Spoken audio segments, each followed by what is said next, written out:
My son paid hitmen to cut my brakes, so I exposed my late wife's secret will, live on stage. My own son paid to have my brakes cut and my death staged for the inheritance. Cornered and marked for death, I found a secret hidden in my late wife's journal. Her plan was locked behind one phrase: serve first, then deserve. I turned off I-25 just as a light snow began to fall. The road into Boulder was damp and cold, carrying the scent of pine mixed with wet metal. I was 68. My back wasn't quick anymore, but my hands still remembered the muscle memory of a steering wheel, of years spent gripping wrenches in the parts shop down in Colorado Springs.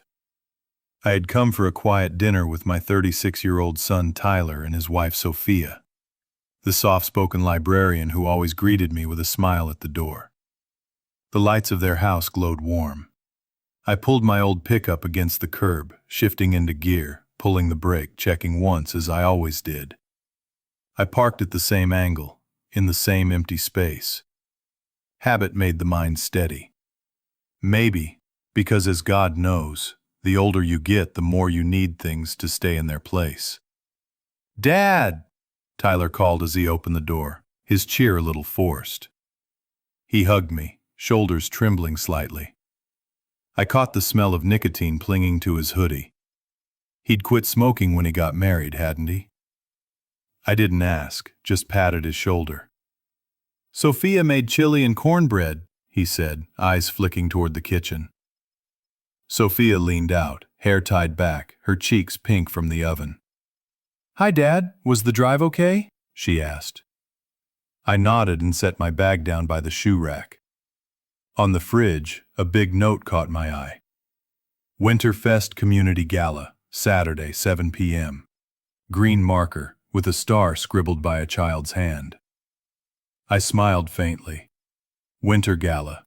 Community. Lights, cake, warm laughter. Dinner was laid out, the chili steamed, the cornbread golden and buttery. I shared a few stories from the shop, the old customer hunting for a belt from 2004, the new kid who dropped an entire tray of bolts. Sophia listened closely, tossing in a gentle joke now and then to chase away the chill. Tyler, though, tapped his fingers on the table, a restless rhythm. He asked about inventory, about the brake discs I'd ordered, if I still parked in the usual spot behind the shop. I said I did. I hadn't changed in years. Stability meant safety. "Dad." He set his spoon down, eyes fixed somewhere past my shoulder instead of on me. "I need money. Fast." His voice was dry, as if half his throat had been torn away. "How much?" I asked. A simple question, straightforward. My life had been built on that. Over $1 million, as soon as possible. The chili suddenly tasted flat. I heard the crackle of the oven, the faint fermented tang of corn. Sophia looked up, lips pressed tight. "Tyler," she whispered. He brushed her off with a shake of his head, like swatting a fly. "Why?" I asked. "What are you afraid of?" "I've got a plan," he said, eyes lit with a tired kind of fire. "I just need the capital. You've got the house, the shop, your retirement. If you transfer it quickly, everything can be saved." Transfer it quickly. The kind of phrase I'd heard 100 times from strangers. But this was my son. My chest sank. I took a sip of water, set the glass carefully in place. "I can help. 250,000, I said slowly. No putting the shop at risk, no selling the house. I'm still living by my trade, you know that." He laughed. Not really a laugh, a short, rasping sound. 250? For the first time that night, he looked me straight in the eye. "You always said you loved me. Prove it." "Love isn't a blank check," I answered. The words came on their own, as simple as tightening the right bolt. The air grew heavy. Sophia placed her hand on his wrist. "Let's just eat," she murmured, but he pulled away. Tyler shot to his feet, chair scraping hard against the floor. "If you don't sign over the transfer now, everything will be lost," he hissed through clenched teeth. Everything. Each word caught between 40 years in the shop had taught me the difference between a loose screw and a cracked axle. He didn't answer. He stepped onto the porch, the door left open to a strip of freezing air. I watched his shadow bend as he lit a cigarette, smoke curling into the thin snow. Sophia cleared the dishes silently, eyes reddened. "I'm sorry, Dad," she whispered. "Lately Tyler's been sleepless, under pressure. At the library, people beg to extend fines because they've lost jobs. He reads that every day." I nodded. I knew how poverty could grind people down. I'd stood behind my counter 100 nights watching men scrape together change when paychecks were late. I went to wash my hands. The water ran cold. The soap smelled like the kind Mary Ann used to like. Cheap, clean, like morning laundry on the line. I dried my hands, caught my own reflection for a moment. The lines on my face had settled. My eyes no longer burned red the way they had during mourning.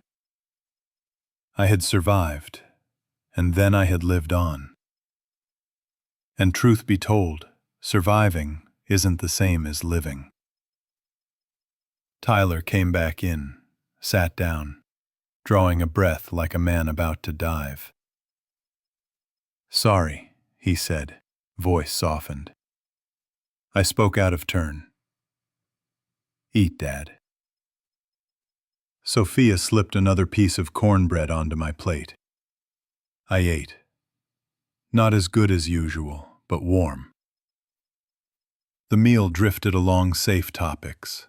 The Broncos game, the snowfall, whether the gas stove needed new burners. Words moving like an engine, idling in place. Sophia cleared the dishes, then nudged me toward the living room. I opened my bag, pulled out my pill box. 2 tablets. I swallowed them dry, then gathered a few things for the guest room. On the shelf, my eyes caught a cloth-bound notebook. Faded blue, corners folded the way the copper lantern on Pearl Street was always loud on a Friday night. Brass lights washed over the old wooden walls. The smell of beer tangled with smoke from grilled meat still hanging in the air. I sat at the bar, forcing down half a lager, my head still spinning from dinner with Tyler.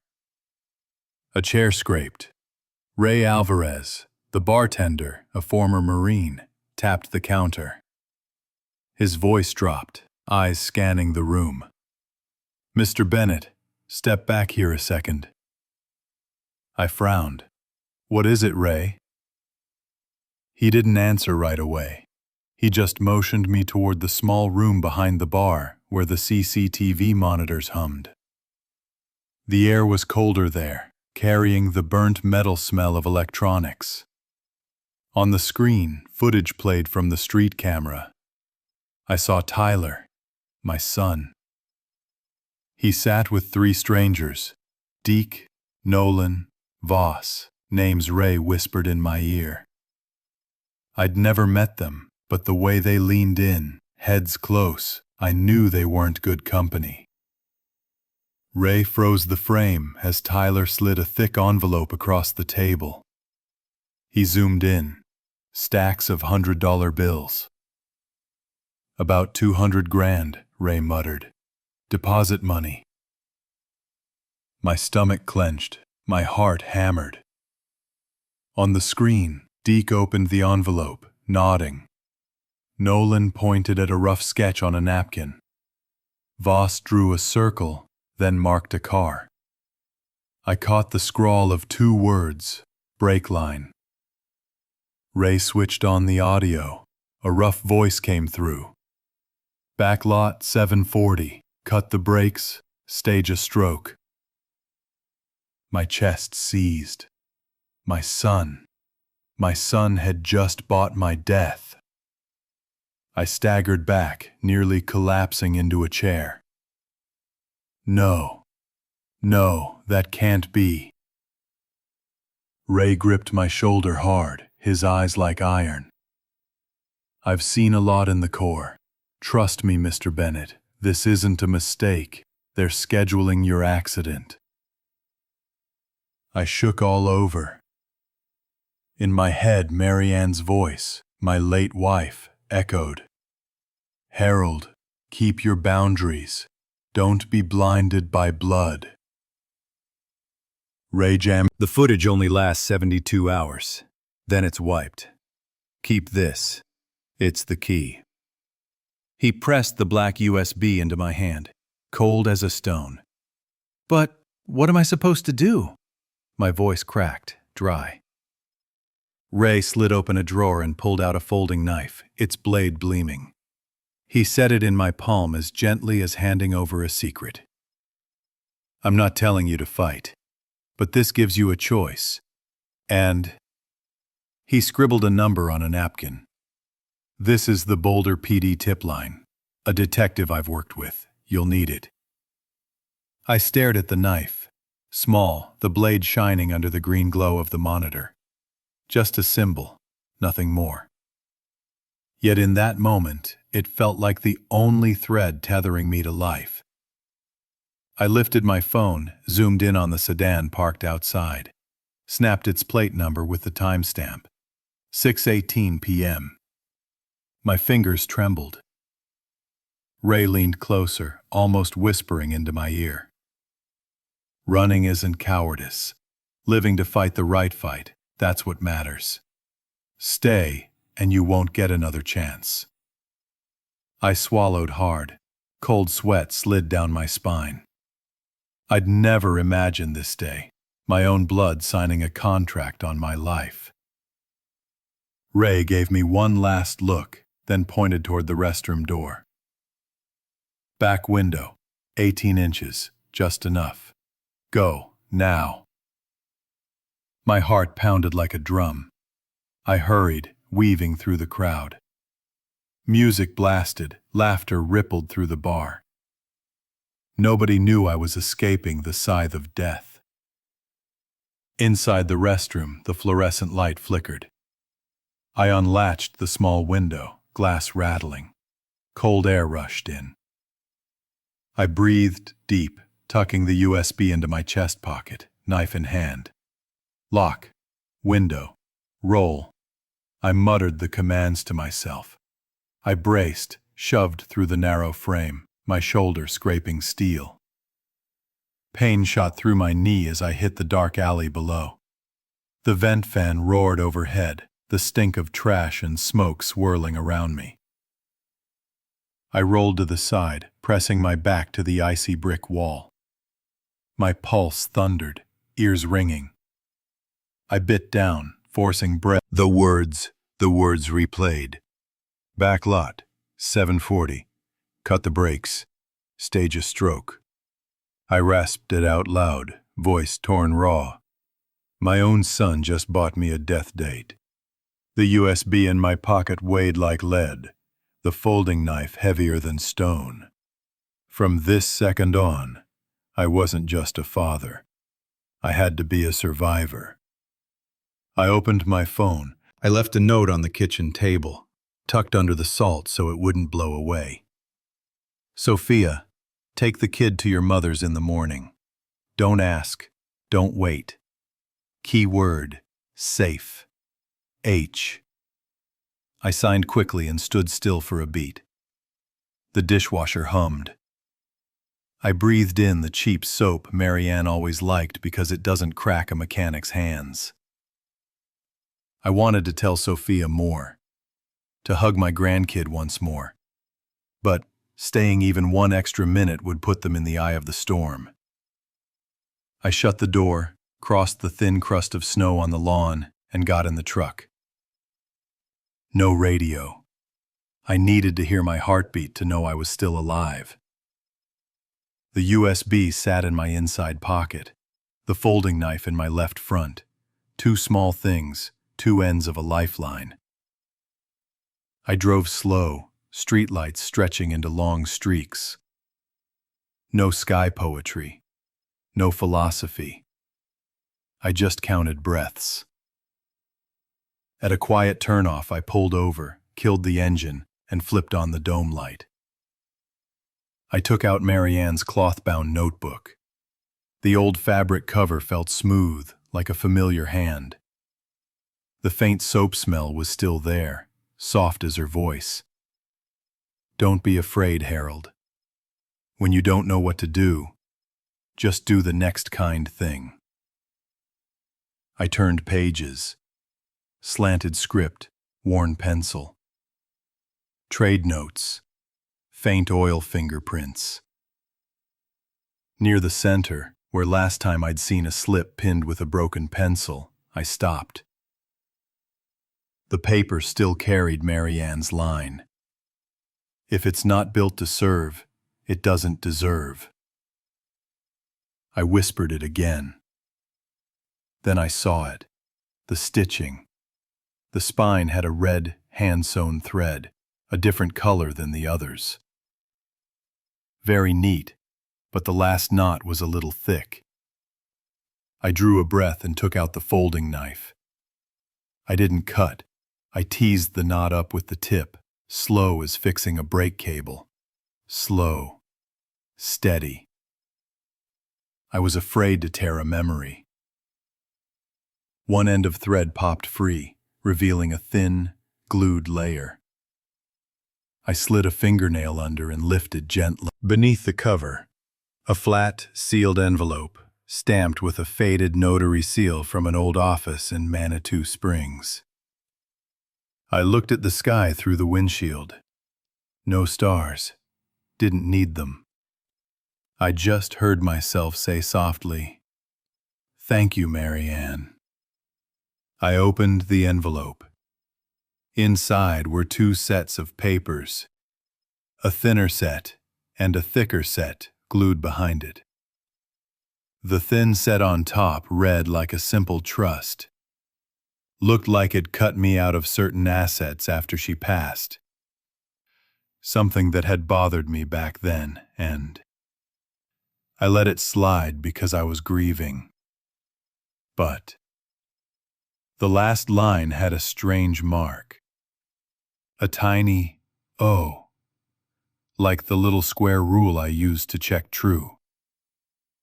The second set, sealed by a paper band faintly printed with, "If it's not built to serve, it doesn't deserve." Both ends of the band were embossed MB, Marianne Bennett. I froze. The passphrase. I laid the slip with the passphrase over the band.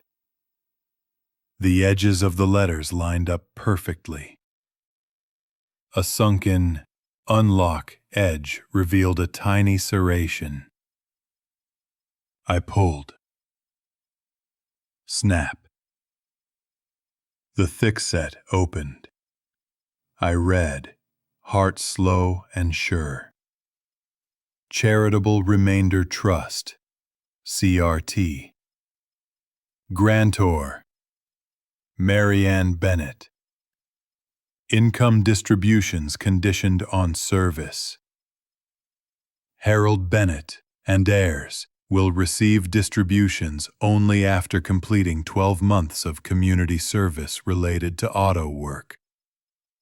Free training for low-income teens. Safety workshops for seniors, etc. Oversight by St. Luke's Church Council, plus Boulder Community Library. Last line. Serve first, then deserve. Mary Ann's hand. Bold. Final. I laughed out loud, but my eyes burned. You didn't leave money to feed the bad. You left conditions to feed the good. I whispered to the small photo of her in my wallet. That was Mary Ann. Always practical. Gentle, but iron. She knew. 3.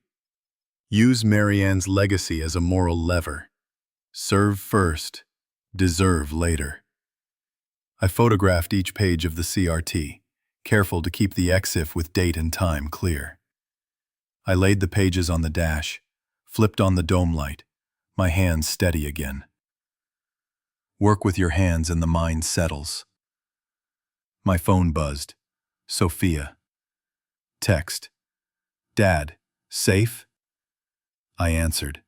Safe. A minute later, 3 screenshots came in. I opened them. A draft email in Tyler's account, unsent. First line. Dad, I messed up. It's gambling. I swear I tried to stop. Below it. The startup folded. Deke said there's no extensions. They'll hurt me. They'll hurt Sophia. No period at the end, like a breath cut short. The second image. A screenshot of his online gambling transactions. Negative balances, debt piling like a storm. The third. A text from an unknown number. 7:40 behind the shop. Don't be late. Sophia added. Found these while cleaning the iPad. I'm scared. I'm packing. We'll leave in the morning per safe. Be careful. I typed back. Good job, kiddo. Send everything to this secure link. I created a locked folder on the encryption service I'd used with Carter, my old attorney. Sent the link once, view only. I texted. Rename files. Evidence_Sophia_1. Evidence_Sophia_2. Keep the device charging. Lock the door. Morning in Colorado Springs was dry and cold. The sunlight sharp as a blade. I reached Carter's office at exactly 8:25. She opened the door, skipped the pleasantries, and pulled out a chair. Sit. Coffee there. Let's work. Her voice was the same as ever, economical, steady. On the table, a scanner, a computer, Mary Ann's notebook, the black USB, and a stack of yellow forms. We start with a sworn statement, Carter said. She switched on a recorder. Date, time, name, purpose. Preserve life, present evidence. I told it in order. Copper lantern, Ray, the CCTV, the 200,000 in an envelope. The line, backlot, 740. Cut the brakes, stage a stroke. She nodded once. When I finished, she turned her screen. My statement already transcribed, signature line blank. A notary from the next room stepped in, asked the standard 3 questions, stamped the seal. Breathe, Carter murmured. Your mouth's dry from telling the truth for half an hour. We kept moving. Now the hash. She inserted the USB and checked the 122nd MP4 Ray had handed me. SHA 256, she said, like naming an old friend. A long string bloomed on the screen. She printed it and clipped it into the file. License plate photo? I handed over my phone. She pulled the EXIF with the 6:18 p.m. timestamp and printed an exhibit. Your voice memos. I'll export to WAV and preserve the metadata. And the CRT images? I set the cloth-bound book on the table as carefully as my own heart. Carter slipped on thin gloves, turned each page, scanned them flat. The faded notary seal rose clear. "Good," she said. "We've got the legal bones." 8:55. Carter gathered everything into one evidence package. CCTV MP4 plus hash, plate photo, EXIF, voice wave. Tyler's draft email screenshots plus transactions plus threat text. Sophia had already uploaded to the secure link. Pastor Ellis's letter and the two-layer trust. Only the essentials attached. Not one extra sentence. "We don't lay every card on the table," she said. "Keep a few to test sincerity." 9:20, Carter's phone rang. A Boulder PD officer acknowledged the file. "We'll maintain covert surveillance, waiting on probable cause to intervene." Carter replied evenly. "Goal is no casualties. We will not touch the vehicle ourselves." She hung up and turned to me. "This part, listen to me. Don't go near the back lot tonight. The investigator will do his job." 9:40. The licensed PI arrived. He carried a kit no bigger than 2 hands. A hidden camera, long-life battery, suction mount. "Legal positions only, no trespass," he said. Carter signed the service agreement, noting the device would only record from public vantage, no intrusion. I sketched the back lot, my usual spot, by light post number 3, the neighbor's camera angle. The PI asked about Nolan and Voss. I handed over last night's photos. Carter added, "Nolan, mechanic with a revoked certification. Voss, habit of carrying a brake kit. Deke, the leader." The PI nodded. "Tonight we'll stay on the perimeter, coordinate with PD." 10:15. Sophia forwarded another cloaked text from an unknown number. "Don't stall him." Carter had her drop it into the secure folder, then pulled EXIF, time, device, location. "Keep the original file names for cross-check," she said. I texted, "Safe," and Sophia returned, "Safe." My heart leveled another notch. 11 o'clock. Carter handed me a coffee. "Good?" she asked. "Just bitter enough," I said. "Good. Now the community stage." She opened a folder labeled WinterFest Plan. A timeline popped up. 16:30. PI tests equipment. 1800. Carter meets briefly with the duty officer to align intervention signals. 1930. Harold steps onto the WinterFest stage, reads Marianne's letter plus the passphrase to unlock the true trust, invites the community to witness. "We hit the motive," Carter said. Money can't keep feeding revenge." Tyler gets pulled out of Deke's pack logic, forced into healthy shame. She paused, weighing it. "I'm not using public shaming. I'm using the community as witness. Big difference." 11:20. Carter played Pastor Ellis's recording. His voice was low and clear. "Marianne came to me 3 months before she left. She said, 'I want my money to serve before it spoils anyone.' We drafted a CRT, conditioned on service. 12 months of free training for poor." 7:52 p.m. The back lot was washed in the cold glow of a street lamp. Voss was down on one knee, his shadow stretching long beneath the tail of my truck. Nolan angled off to the side, sliding a thin tool like a blade into the brake line. Deke leaned against the fence, arms crossed, eyes scanning the alley. The PI's camera zoomed tight. The faint scrape of metal on steel carried through. One twist. Another. Confirming tampering, the PI whispered into his radio. PD answered. Probable cause. Move in. A flash of green light. Police! 3 figures rushed in from both sides. Deke whipped his head around, ready to bolt. An officer pinned his arms. Nolan froze, tools clattering to the asphalt. Voss was still kneeling, oily gloves on, face bleached white. Cuffs snapped shut. The evidence bags opened. Brake tool, oil-stained gloves. Plate photo matching last night's CCTV. The PI's lens caught a close-up. The loosened brake line. A black drop sliding down. Radio chatter. Evidence secured.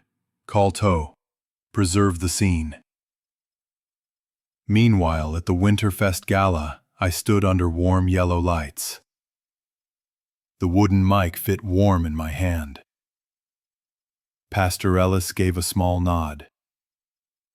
Carter was down in front, eyes locked on me. Sophia sat in the front row, clutching her child's hand, trembling, but not pulling away. My breath steadied.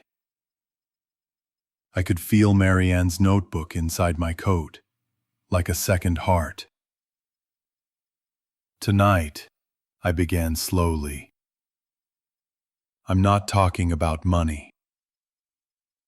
I'm talking about legacy. I looked out over the crowd. My wife, Marianne Bennett, left our family a line. If it's not built to serve, it doesn't deserve. If something isn't made to serve, it doesn't deserve to be had. I pulled out the worn sheet and read her letter. Harold. If one Luke's and Boulder Community Library. The words stood sharp, clear. I spoke each one.